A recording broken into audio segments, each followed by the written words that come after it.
ఈ సమయంలో పరిశుద్ధ బైబిల్ గ్రంథం నుంచి దేవుని వాక్యాన్ని మనం నేర్చుకుందాం. 90వ కీర్తన 7వ వచనం. మనం పోయిన వారం మొదటి మాట అక్కడ కనపడింది. దేవుని యొక్క కోపం. ఈరోజు దేవుని యొక్క ఉగ్రత గురించి మనం నేర్చుకోబోతున్నాం. దేవుని యొక్క ఉగ్రత గురించి మనం నేర్చుకోబోతున్నాం. 90వ కీర్తన 7వ వాక్యాన్ని మనం చూద్దాం. నీ కోపం వల్ల మేము క్షీణించుచున్నాము, నీ ఉగ్రతను బట్టియే దిగులు పడుచున్నాము. చాలు. దయగలిగిన మా తండ్రి, నీవు మాతో ముచ్చటించండి. నీ పక్షంగా నిలబడుతున్న నీ దాసుని నీ కలువరి శిలువ చాటున మరుగుపరచండి.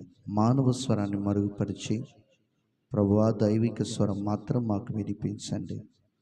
ఎవరెవరితో మీరు మాట్లాడాలనుకుంటున్నారో వారందరి హృదయాంతరంగాల్లో నీ వాక్యపు ప్రత్యక్షత కలిగించి నీ రాజ్య వారసులుగా చేయమని యేసు దివ్య నామములో ప్రార్థిస్తున్నాం తండ్రి, ఆమేన్. దేవుని ఉగ్రత వలన మానవులకు దిగులు కలుగుతున్నదా అనే మాటను మనం కొనసాగిద్దాం. అందరు చెప్పండి. దేవుని ఉగ్రత వలన మానవులకు దిగులు కలుగుచున్నదా? చెప్పరే.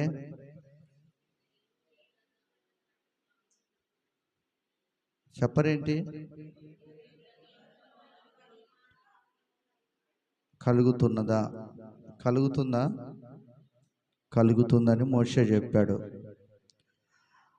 చూస్తే నా దేవుని ప్రియులారా, దేవుని ఉగ్రత మనుషులందరి మీదికి వస్తుందా లేక కొందరి మీదికి వస్తుందా అనేది మనం ప్రశ్న వేయాలి ఈరోజు. దేవుని ఉగ్రత మనుషులందరి మీదికి వస్తుందా లేకపోతే కొందరి మీదికి వస్తుందా లేకపోతే ప్రపంచం మీదికి వస్తుందా, పంచభూతాల మీదికి వస్తుందా? ఎలా ఉగ్రత, దేవుని ఉగ్రత పనిచేస్తుంది? ఈ విషయాలన్నీ కూడా మనం ఆలోచన చేయాలి ఈరోజు. చూస్తే ఈరోజు మనం జాగ్రత్తగా పరిశుద్ధ బైబిల్ గ్రంథములో నుండి మనము లేఖనాలు తెలుసుకొని పరిశోధించి వాటిని నేర్చుకొని మన బ్రతుకులు మార్చుకొని, లేఖనాలు తెలుసుకొని పరీక్షించి పరిశీలన చేసి మన బ్రతుకులు మార్చుకొని లోకానికి ఇష్టలుగా కాకుండా దేవునికి ఇష్టలుగా బ్రతకడానికి ఈరోజు ఇష్టపడదాం. ఏంటండి? మన బ్రతుకులు మార్చుకొని లోకానికి, లోకస్తులకి ఇష్టలుగా కాకుండా మనల్ని రక్షించినటువంటి రక్షకుడైనటువంటి యేసయ్యకు ఇష్టలుగా బ్రతకడానికి ఈ రోజు నుంచి మన జీవితాన్ని ప్రారంభిద్దాం. దేవునికి స్తోత్రం కలుగును గాక. హల్లెలూయా. దేవునికి మహిమ కలుగును గాక. దేవునికి ఇష్టలుగా జీవించినప్పుడే దేవుని యొక్క ఉగ్రతలో నుంచి మనం తప్పించబడతాం. అందరు చెప్పండి. దేవునికి ఇష్టలుగా మనం జీవించినప్పుడే దేవుని యొక్క ఉగ్రతలో నుండి మనము తప్పించబడతాము. మనుష్యులకు ఇష్టలుగా జీవిస్తే దేవునికి ఉగ్రతలో మనము పాలిభాగస్థులం అవ్వటం ఖాయం. హల్లెలూయా. మనం గమనిస్తే దేవునికి ఇష్టడుగా అబ్రహాము ప్రయాణం కొనసాగిస్తున్నాడు.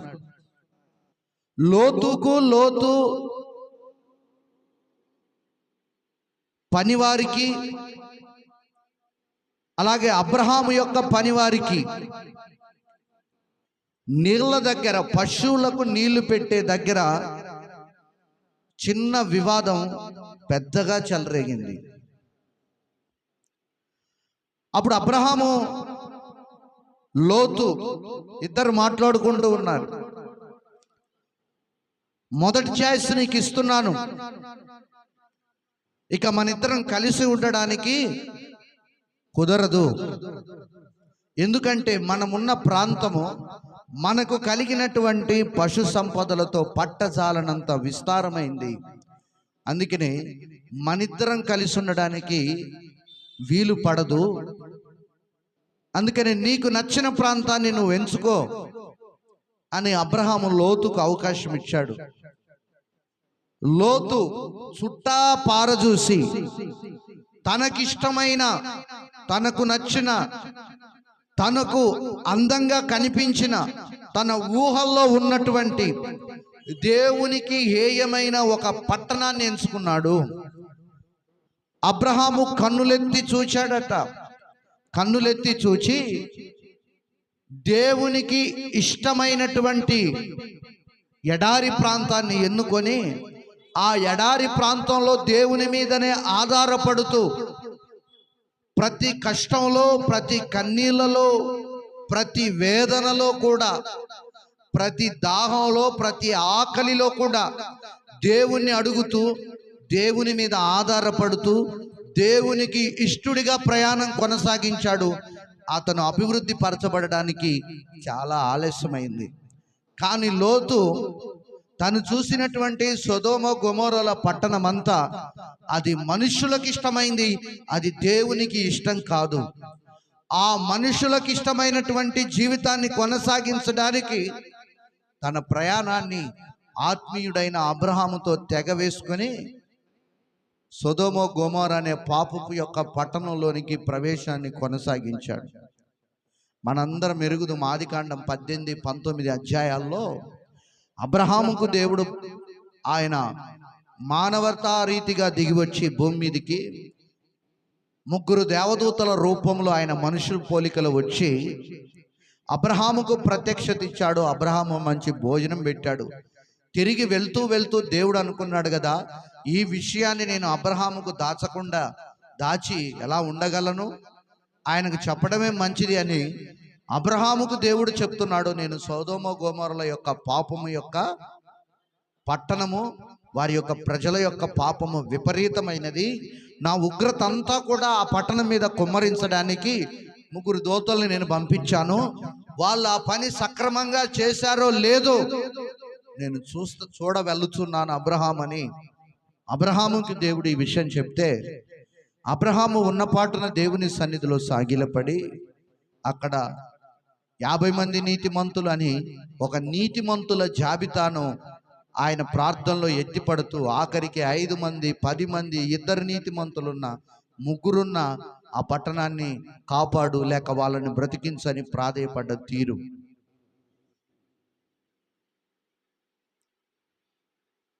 మనం గమనిస్తే సొదొమ గొమొర్రాల పట్టణం మీద దేవుని ఉగ్రత కుమ్మరించాడు. ఎలా కుమ్మరించాడు? అగ్ని గంధకాలు ఆకాశం నుంచి పడ్డాయట పట్టణం మీద. ఎక్కడి నుంచి పడ్డాయి? ఆకాశములో నుండి అగ్ని గంధకాలను దేవుడు ఆ పట్టణం మీద కురిపిస్తే ఆ పట్టణము సర్వనాశనమైపోయింది. ఆ పట్టణము దేవుని ఉగ్రతతో తట్టుకోలేక ఇప్పటికీ ఆ ప్రాంతంలో గడ్డి పోచ కూడా మొలవని యొక్క పరిస్థితి. బూడిదే ఈ రోజుకి. కారణం ఏంటంట? లోతు ప్రయాణం ఎటువైపు అంట? మనుష్యులకు ఇష్టమైన, మనుష్యులు మెచ్చిన, మనుషులు నచ్చిన, మనుషులు పొగిడే ఆహ్లాదకరమైన, ఆనందకరమైన జీవితం కోసం పరుగులు తీశాడు. అబ్రహాము కొన్ని సంవత్సరాలు కష్టపడ్డా ఆ తర్వాత దేవుని యొక్క నియమంలో దేవుని సంతోషపెట్టాడు కాబట్టి శాశ్వత కాలమైనటువంటి సంతోషాన్ని, సమాధానాన్ని పొందుకొని నెమ్మది పొందే ఒక దశలోనికి అబ్రహామును తీసుకొచ్చాడు. కారణం ఏంటంట? వాక్యాన్ని అంగీకరించి, దేవుని మాటను అంగీకరించి, దేవుని బాటలో దేవునికి ఇష్టడిగా బ్రతుకు మార్చుకొని నడిచాడు కాబట్టి దేవుని ఉగ్రతలో అబ్రహాము కానీ అబ్రహాము కుటుంబం కానీ లేదు.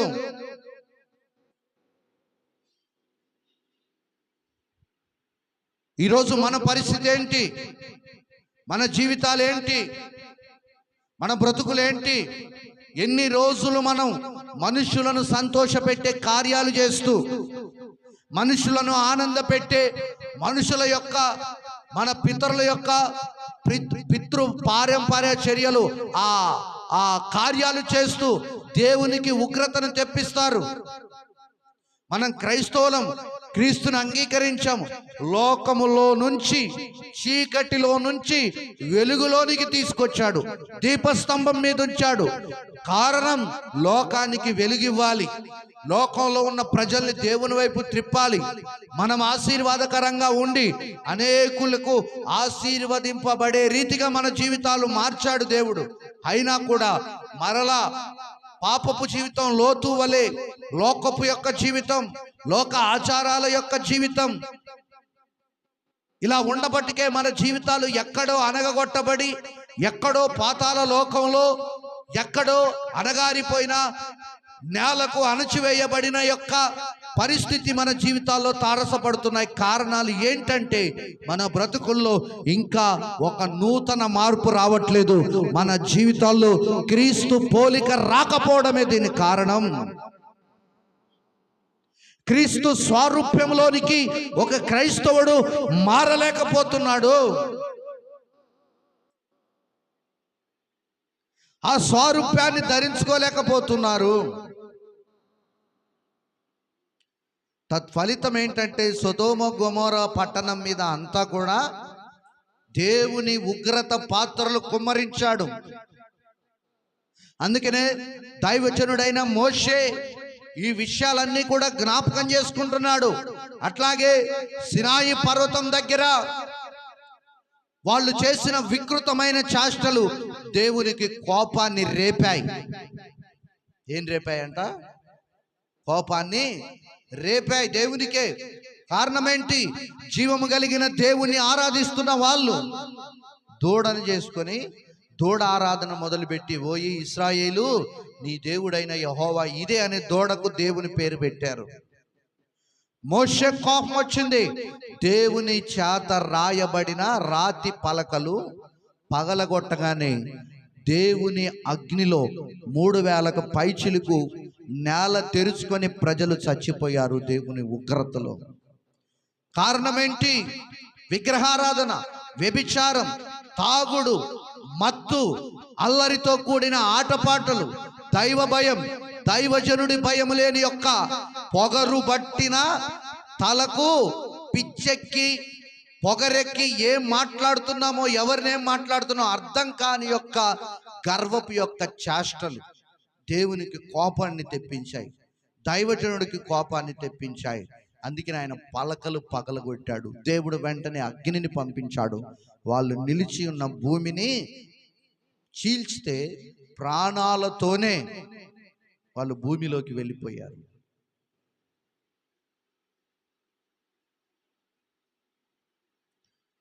మోషేకి విషయాలన్నీ, అనుభవాలన్నీ తెలుసు.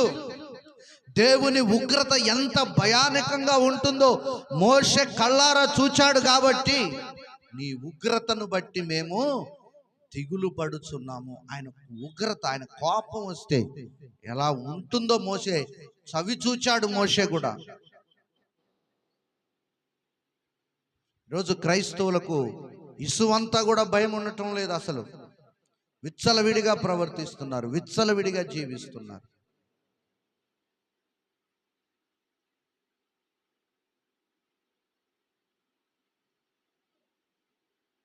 లోకంలో ఉన్న పద్ధతులన్నీ క్రైస్తవుల ఇళ్ళలోనే ఉంటున్నాయి.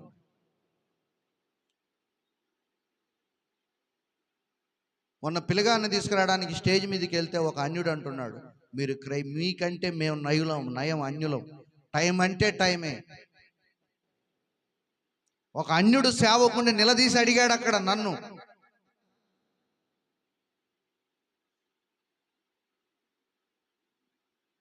మనకంటూ ఒక స్టాండర్డ్ లేదు, మనకంటూ ఒక ఆలోచన లేదు, మనకంటూ ఒక సొంత ఆలోచన అనేది లేదు దేవుల్లో ఎలా నడవాలని. ఎవడే చెప్తే అదే.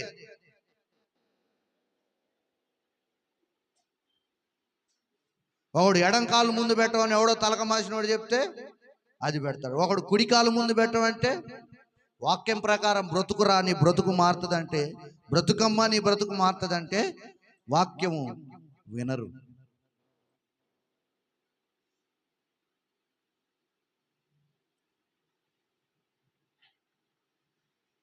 లోకంలో ఉన్న అన్యులు కూడా చేయని క్రైస్తవులు చేస్తున్నారంటే చాలా వేదన కలిగిస్తుంది. దేవునికి కోపం వస్తుంది, దేవునికి ఉగ్రత వస్తుంది. ఉంటే క్రైస్తవులుగా ఉండండి, లేకపోతే అన్యులుగా ఉండండి. అటు ఇటు కాకుండా మాత్రం ఉండొద్దు. ఉంటేనేమో అటు ఉండండి, నష్టమేం లేదు, పూర్తిగా ఉండిపోండి. లేకపోతే క్రైస్తవులుగా, అదే అన్నాడు ప్రభు, ఉంటే చల్లగానైనా ఉండు, నులివెచ్చని బ్రతుకులు వద్దు, నులివెచ్చని జీవితాలు వద్దు అని ప్రకటన గ్రంథంలో దేవుడు అంటున్నాడు. ఏదో ఒక దాని మీద నిలబడు.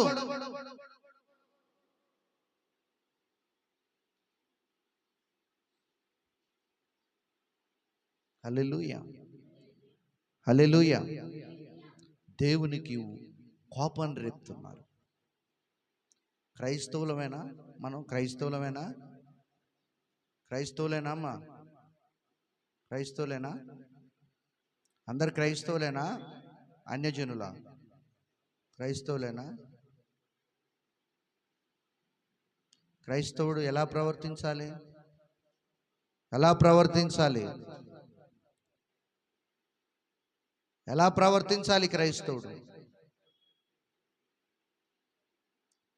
క్రైస్తవుడు ప్రవర్తించే ప్రవర్తన ఏంటి?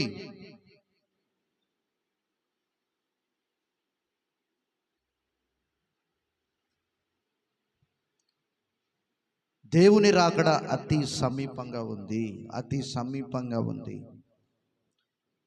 ఆయన రాకడకు సూచనలు చెప్పాడు. ప్రపంచ దేశాలు తన్నుకుంటున్నాయి.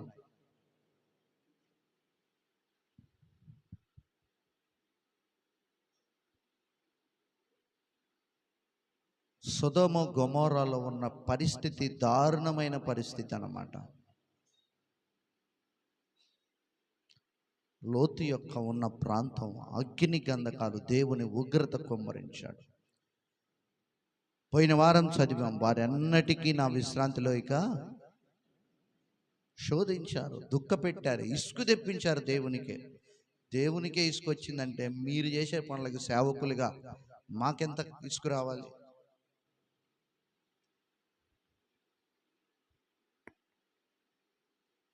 మాకెంత ఓపిక నశించాలి?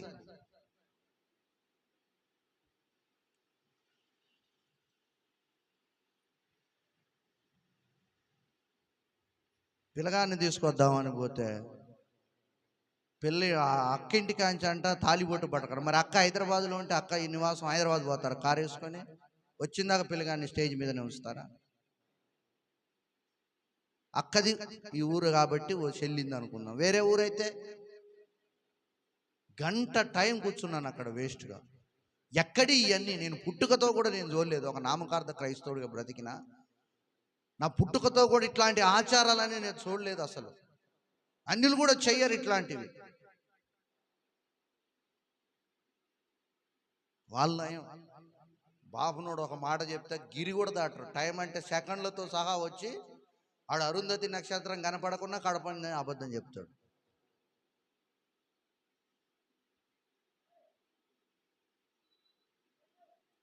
భయపడి ఆడ వణుక్కుంటూ కూర్చుంటారు. ఒక సేవకుడు అంటే భయం లేదు, దేవుడు అంటే భయం లేదు.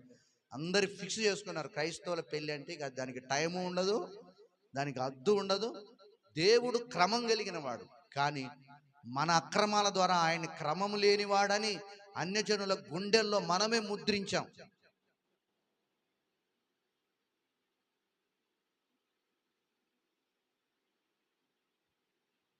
ఎన్నెన్ని చూసి ఏడుపు వస్తుంది.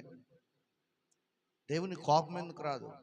దేవునికి ఉగ్రత ఎందుకు కుమ్మరించాడు? లోతు వాళ్ళ పరిస్థితి అదే కదా. విచ్చలవిడిగా శోధించారు. 40 ఏండ్లు ఆ తరం వారి వల్ల విసికాడంట. 40 ఏండ్లు భరించాడు దేవుడు. భరించి ఒకటే తీర్మానం తీసుకున్నాడు. విశ్రాంతి అంటే ఏంటి? వీరెన్నటికీ పరలోకంలో ప్రవేశించరు అనే ఒక తీర్మానం. దేవుడు తీర్మానం తీసుకున్నాడు అంటే మార్పు ఉండదండి. హల్లెలూయా. అసలు దేవుని ఉగ్రత ప్రపంచం మీదకి ఎందుకు వస్తుందంటే, మానవులు వారికి దేవుడు పెట్టిన నియమాన్ని, పరిధిని, ధర్మాన్ని, నీతి విలువలను మరిచి ఏం మర్చిపోతున్నాడట? ప్రపంచం మీదకి కూడా దేవుని ఉగ్రత ఎందుకు వస్తుందంటే ఏం మర్చిపోతున్నాడట? దేవుణ్ణి మర్చిపోయి, దేవుని నియమాలు మర్చిపోయి ఏం చేస్తున్నారట? నీతి ధర్మాలు విలువలు మర్చిపోయి గర్వంతో ఎగిరెగిరి పడుతున్నాడు మానవుడు. నేటి కాలంలో గర్వంతో ఎగిరి ఎగిరి పడుతున్నాడు అన్నమాట మనిషి. పడుతుంటే దేవుడు ఏం చేస్తా? దేవుడు కూడా ఆయనకు కోపం వస్తుంది. వీళ్ళు ఇంకెక్కువ ఏం చేస్తున్నారంటే మానవుడు నేనే దేవుణ్ణి అనే దైవత్వాన్ని కూడా దొంగిలించుటకు, దేవుని మహిమను దొంగిలించుటకు కూడా వెనకాడటం లేదు. మనుషులు ఏమంటున్నారు?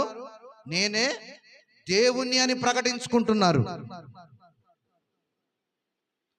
ప్రభు అంటాడు, నా మహిమను నేను ఎవరికి ఇచ్చువాడను కాను. దేవుని మహిమను కూడా దొంగిలిస్తూ దేవుణ్ణి పక్కన పెట్టి నేనే దేవుణ్ణి అని మనుషులు ప్రకటించుకుంటున్నారు.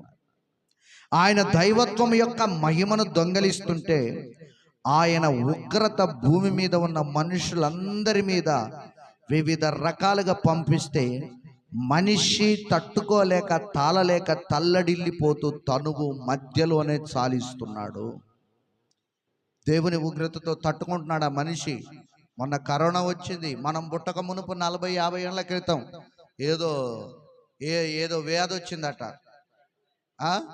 ప్లేగు. అంతకుముందు కలరా, గత్తరా, ఇవన్నీ దేవుడు పంపించేయే.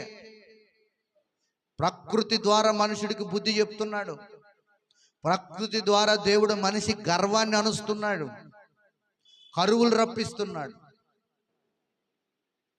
సముద్రాలు ఎండ చేస్తున్నాడు. రకరకాలుగా దేవుడు మనిషి దేవుని కంటే హెచ్చించుకుంటుంటే దేవుడు తన ఉగ్రత కుమ్మరిస్తూ భూమి మీద ఉన్న మనిషి యొక్క గర్వాన్ని అణిచివేస్తున్నాడు దేవుడు. హల్లెలూయా. మధ్యలోనే తనువు చాలిస్తున్నారు. దేవుని ఉగ్రత. మొన్న కరోనా వచ్చింది, ప్రపంచం అంతటి మీదకి వచ్చింది. ఎవరు అనుమతించారు? దేవుడే అనుమతించాడు. ఎందుకు అనుమతించాడు? క్రైస్తవులు తిక్క వేషాలు వేస్తున్నారు. తిక్క వేషాలు వేస్తున్నారు క్రైస్తవులు కూడా. విలువలు మర్చిపోతున్నారు. హల్లెలూయా. విలువలు మర్చిపోతున్నారు, విచ్చలవిడిగా ప్రవర్తిస్తున్నారు.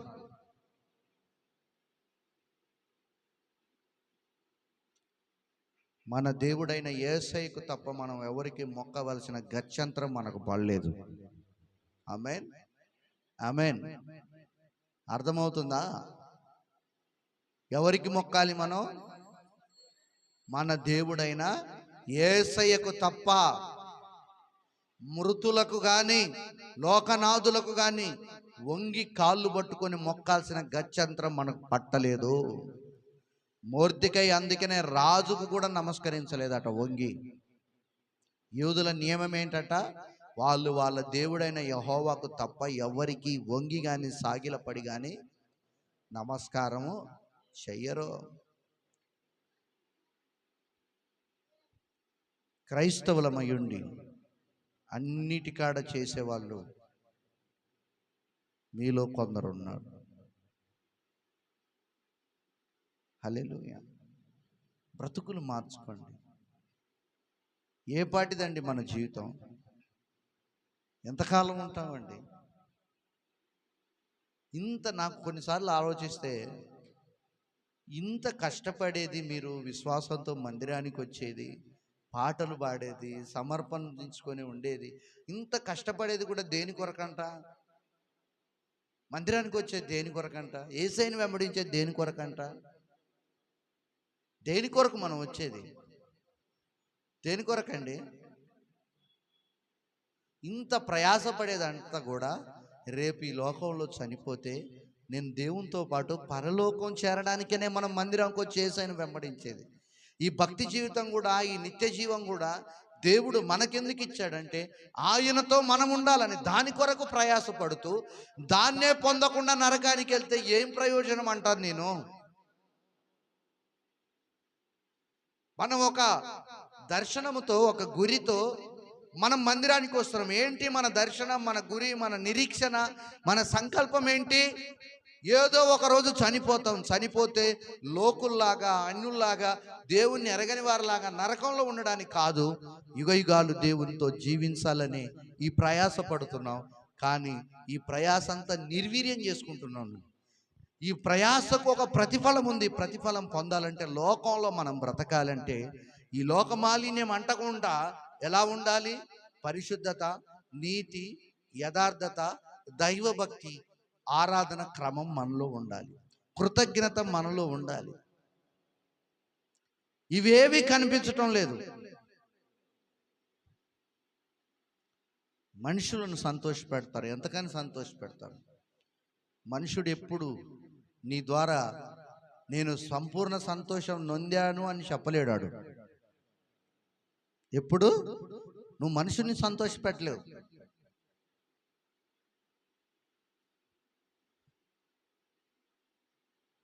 మనం ఎవరిని సంతోషపెట్టలేము, కానీ మనం దేవుణ్ణి సంతోషపెట్టగలము. మన ద్వారా ఆయన సంతృప్తి చెందగలడు. మన భక్తి ద్వారా, మన ఆరాధన ద్వారా సంతృప్తి చెందగలడు. ఆయన్ని సంతోషపెడితే నిత్య జీవం ఉంటుంది. హల్లెలూయా, హల్లెలూయా. దేవునికి స్తోత్రం కలుగును గాక. ఆమేన్. హల్లెలూయా. ఎలా పోతున్న దేవుని మహిమను, అంటే దైవత్వాన్ని కూడా దొంగిలించి దేవుని ఉగ్రతలో పాత్రులు అవుతున్నారు. దేవుని దైవత్వాన్ని దొంగిలించినటువంటి అహాబు, యెజబెలు పరిస్థితి ఏంటి? ఏంటి? కుక్కలు రక్తం నాకాయి. కుక్కలు కనీసం వాళ్ళ కళేబరాలు కూడా భూస్థాపితం చెయ్యని యొక్క దిక్కుమాలిన పరిస్థితి వాళ్ళు చచ్చిన తర్వాత. దేవుని ఉగ్రత, వాళ్ళు చేసిన వెకిలి చేష్టలు, వాళ్ళు చేసిన విగ్రహారాధన, వాళ్ళు చేసిన ఆచారాలు, వాళ్ళు పాటించిన కట్టుబాట్లు దేవుని కోపం రేపించాయి. వాళ్ళు దైవజనుడిని ఏలియాను దుఃఖపెట్టిన స్థితి. ఎవరిని దుఃఖపెట్టారంట? ఏలియా. హల్లెలూయా. దేవుని ఉగ్రత, దేవుని ఉగ్రత. ఇర్మియా గ్రంథం 7వ అధ్యాయం 20వ వాక్యం. ఇర్మియా గ్రంథం 7:20.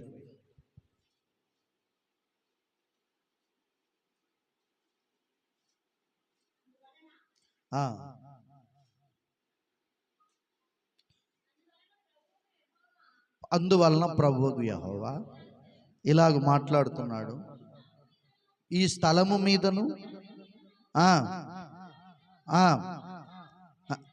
పొలముల చెట్ల మీదను భూమి పంట మీదను నా కోపమును నా ఉగ్రతను కుమ్మరిస్తాను. ఆర్పశక్యము కాకుండా అది మండ చేస్తాడట. ఏం చేస్తాడట? ఈ ప్రపంచం మీద ఏం కుమ్మరిస్తానంటున్నాడు? ఉగ్రతను కుమ్మరిస్తానంటున్నాడు. దేనికి? దేనికి? మనుషులు చేస్తున్నటువంటి పాపాలు విపరీతమైపోయాయి. మనుషులు చేస్తున్న అకృత్యాలు దేవునికి కోపాన్ని రేపుతున్నాయి. మనము జెఫన్యాలో కూడా చూస్తే 1:18 జెఫన్యాలో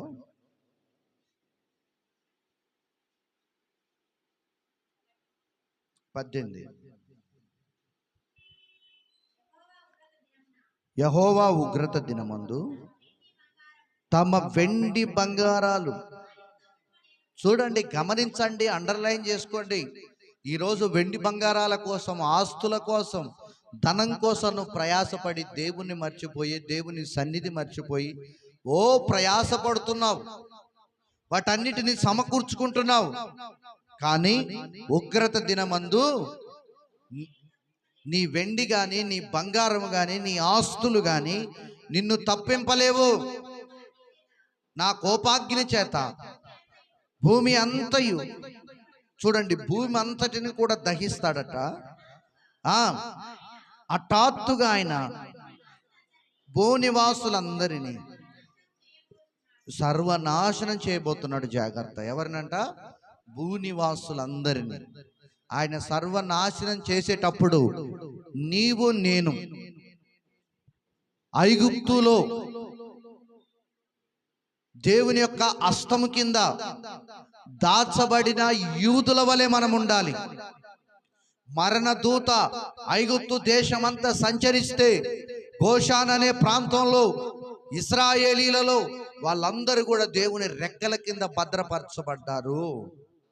ఈరోజు ఆ ఉగ్రత ఈ ప్రపంచం మీద కుమ్మరిస్తుంటే దేవుని రెక్కల మాటను నీవు నేను దాచబడాలి. ఆ ఉగ్రతలో నశించడానికి దేవుడు మనల్ని ఎంపిక చేసుకోలేదు. ఆయన మనల్ని కప్పాలి, ఆయన మనల్ని దాచాలి ఆయన సన్నిధి చాటున. ఎర్ర సముద్రంలో నడిచి వెళ్తుంటే ఆయన హస్తాలు సముద్రాన్ని పాయలుగా చీల్చి ఆ నీటి చుక్క కూడా వారి మీద పడకుండా వారిని దాచినట్లుగా ఈ ప్రపంచం మీద దేవుని కోపాగ్ని మండ చేస్తున్నప్పుడు మనం ఆయన సురక్షితమైన రెక్కల కింద దాచబడాలి. ఉగ్రతలో పాలిభాగస్తులమై నశించిపోవడానికి సంఘంలో చేర్చలేదు. నశించిపోతే మనంత దౌర్భాగ్యులే ఉండరండి. ప్రపంచం మీద అంతా ఆయన ఉగ్రత పాత్రలు కుమ్మరించే మండ చేస్తాడట మనుషులందరినీ. మరి వాళ్ళతో పాటు మనం కూడా పోతే మనకు ఏమైనా ప్రయోజనమా? చెప్పండి, ప్రయోజనమా? లేదే. ఎందుకు ఆలోచన చేయలేకపోతున్నారు? ఎందుకు తుచ్చమైన వాటి కోసం కక్కుర్తి పడుతున్నారు? అమ్మా, తుచ్చమైన వాటికి, క్షయమైన వాటికి క్షయమైపోతాయి. ఆ క్షయమైపోయే వాటికి బహుమానాల కోసం గెహాజీ వలె ఎందుకు పరుగులు తీస్తున్నారు, ఆశిస్తున్నారు, ఆడంబరాలకు పోతున్నారు? దేవుని ఉగ్రత దినమందు వెండి బంగారాలు కానీ, ఆస్తులు కానీ, భూములు కానీ నిన్ను తప్పింప జాలవు. అది గుర్తుపెట్టుకోండి. హల్లెలూయా. మానవులారా, మనమెంత, మన బ్రతుకెంత దేవుని యందు, దేవుని ముందు మనమెంత, మన బ్రతుకెంత అసలు పోల్చుకుంటే మనమెంత, మన బ్రతుకెంత?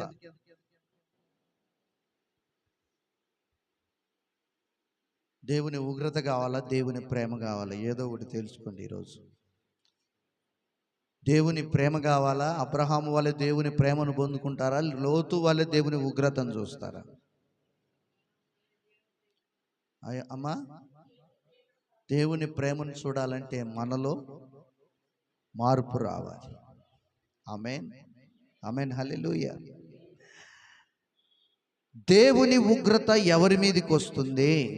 ఎవరి మీదకి వస్తుందంటే నెంబర్ 1, ప్రభువుని విసర్జించు వారి మీదకి ఉగ్రత వేగంగా వస్తుంది. ఎవరిని విసర్జించు వారి మీదకట? ప్రభువును విసర్జించే వారి మీదికి దేవుని ఉగ్రత వేగంగా వస్తుంది. దైవజనుడైన మోషే అంటున్నాడు, నీ ఉగ్రతను బట్టి మేము దిగులు పడుచున్నాము. మనకుందా దిగులు? మనకే దిగులు? కీరకాయలు లేవు, దోసకాయలు లేవు, మాంసం లేదు, అన్నం లేదనే దిగులే. ఆయనకే దిగులట? దేవుని ఉగ్రత వస్తుందని ఆయన దిగులు. మనకే దిగులు? ఒక గ్రామం బంగారం అన్న లేదా? అరతులం చేయనన్నా మెడలో లేదా? అరెకరం ఆస్తి అన్నా లేదా? ఆయా ఒక మంచి ఇల్లన్నా లేదా?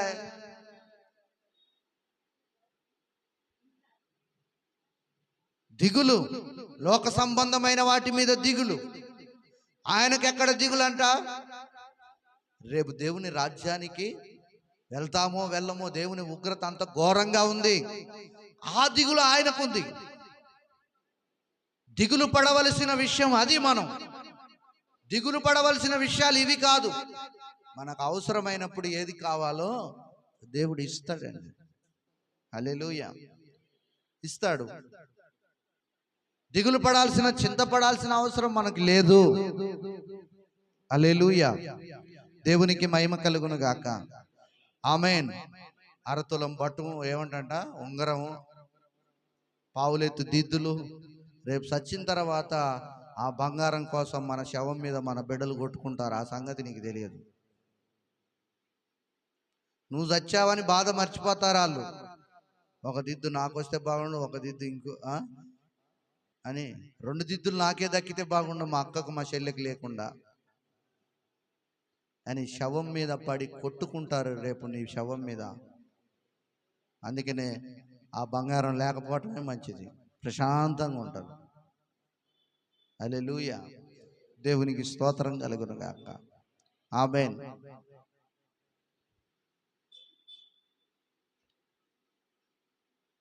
వీటి మీద మన దిగులు ఉండొద్దు. వేటి మీద ఉండాలంటే దిగులు, దేవుని రాజ్యానికి నేను వెళ్తానా వెళ్ళనా, వెళ్ళాలంటే ఏం చేయాలి? వాక్యం చదువుకోవాలి, వాక్యములో వెతకాలి, జరిగిన పరిణామాలేంటి, వెళ్ళని వారికి వారిలో లోపాలేంటి, వాటిని ఎత్తి చూసుకొని సరి చేసుకోవాలి బ్రతుకుని. హల్లెలూయా, హల్లెలూయా. అంతేగాని జీవితాలు మార్చుకోకుండా మన ఇష్టానుసారంగా బ్రతకకూడదండి. ఎజ్రా గ్రంథం 8వ అధ్యాయం 22వ వాక్యం మనం చూద్దాం. ఎజ్రా గ్రంథం 8:22. ఆయన హస్తములు, ఆయన ఉగ్రతయు ఆయనను విసర్జించు వారందరి మీదికి వచ్చునని మేము చాలు. ఎవరి మీదకి వస్తుందట దేవుని ఉగ్రత? నువ్వు ఆయన నమ్ముకొని ఆయన్ని విసర్జించావు అనుకొని నీ మీదకి వస్తుంది. జాగ్రత్త. విసర్జించటం అంటే ఏంటి చెప్పండి? మీరు మాట్లాడాలి, ఎవరు మాట్లాడట్లే. విసర్జించటం అంటే ఏంటి? దేవుణ్ణి వదిలిపెట్టడం, మందిరాన్ని విడిచిపెట్టడం, ఈ దేవునికి కాకుండా వేరే వాళ్లకు నువ్వు చేసే ఆరాధన ఆయనకు కోపాన్ని వేగంగా రేపుద్దంట. అదే కదా సంఖ్యాకాండం 25లో వాళ్ళ దేవతల బలులకు వీళ్ళ స్త్రీలను భోజనానికి పిలవగా వీరు వెళ్ళి భోజనం చేయటమే కాకుండా వాటికి మొక్కి నమస్కరించి వాళ్ళతో వ్యభిచారం చేశారంట. విగ్రహారం దగ్గర ఏమున్నాయంట? తాగుడు, తిండి, వ్యభిచారం. ఏంటంట? తాగుడు, తిండి, వ్యభిచారం. ఈ 3 పాపాలు వాళ్ళు చేశారు. దానికి దేవుడు శబాష్ అన్నాడా? ఏమన్నాడు? ఒకసారి చదవండి. పిలవగా బయల్ పేరుతో కలుసుకొని నందున వారి మీద రగులుకుంది ఉగ్రత. రగులుకొని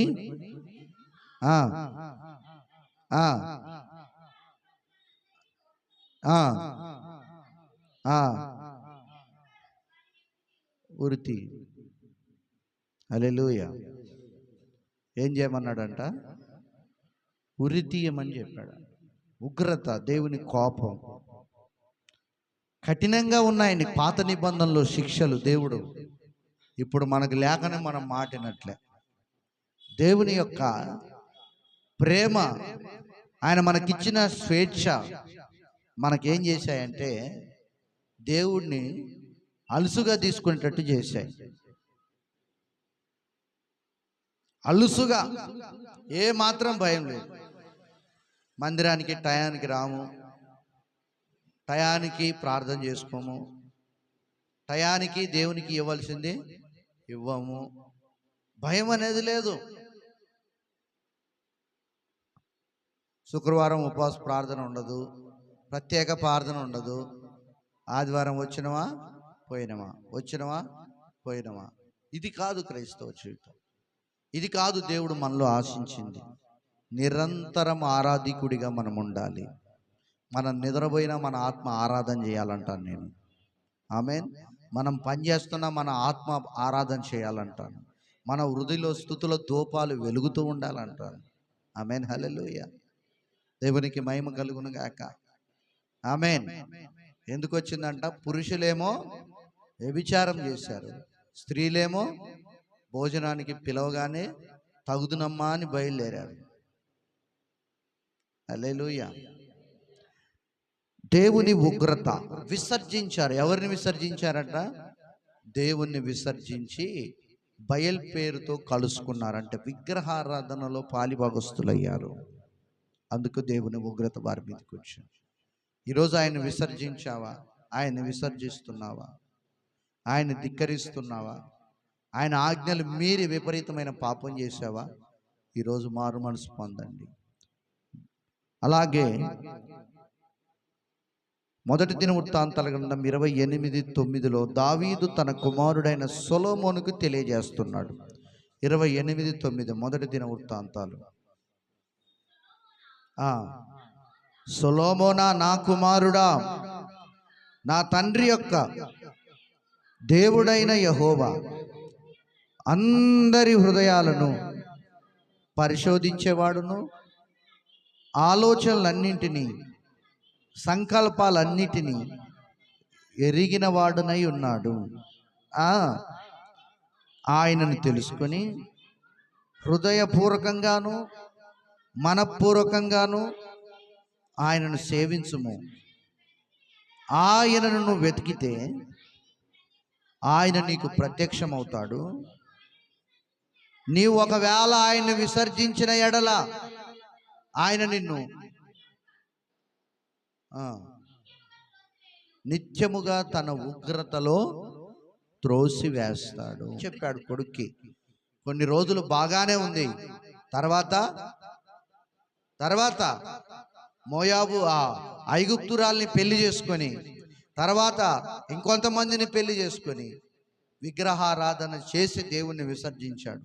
2-3 సార్లు దేవుడు హెచ్చరించాడు. దేవుని మాట పెడచెవున పెట్టాడు. ఆఖరికి జీవితం ఏమైపోయింది? సొలొమోన్ది సర్వనాశనం, పతనం అయిపోయింది.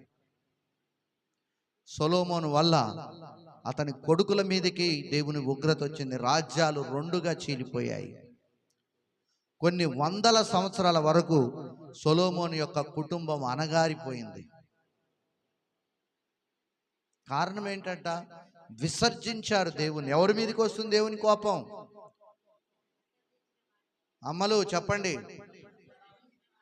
విసర్జించడం ఎలా?